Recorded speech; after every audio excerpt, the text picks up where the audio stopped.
Hello and welcome to Shrimpy's YouTube channel. My name is Jade and today we will learn what the default portfolio is and how to use it. After linking an exchange, your funds will automatically appear in your default portfolio. We can see the portfolio marked default here. We can then create new portfolios and transfer the funds we wish to trade to the new portfolios. The default portfolio tracks changes made outside of Shrimpy. Whenever we make a change on our exchange, that change affects our default portfolio. Deposits and withdrawals made in our exchange will show up in our default portfolio. Trades made on the exchange will move the traded assets to the default portfolio, if not already there.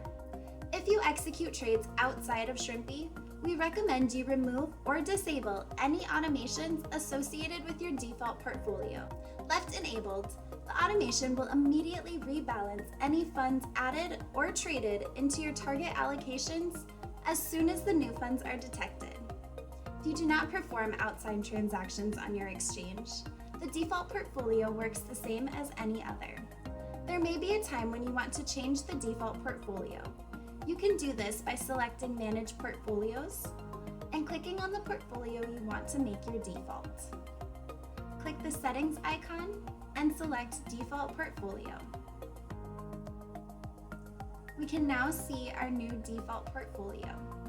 If you have any further questions on what the default portfolio is or what it does, please reach out to the support team at support@shrimpy.io. We are happy to help.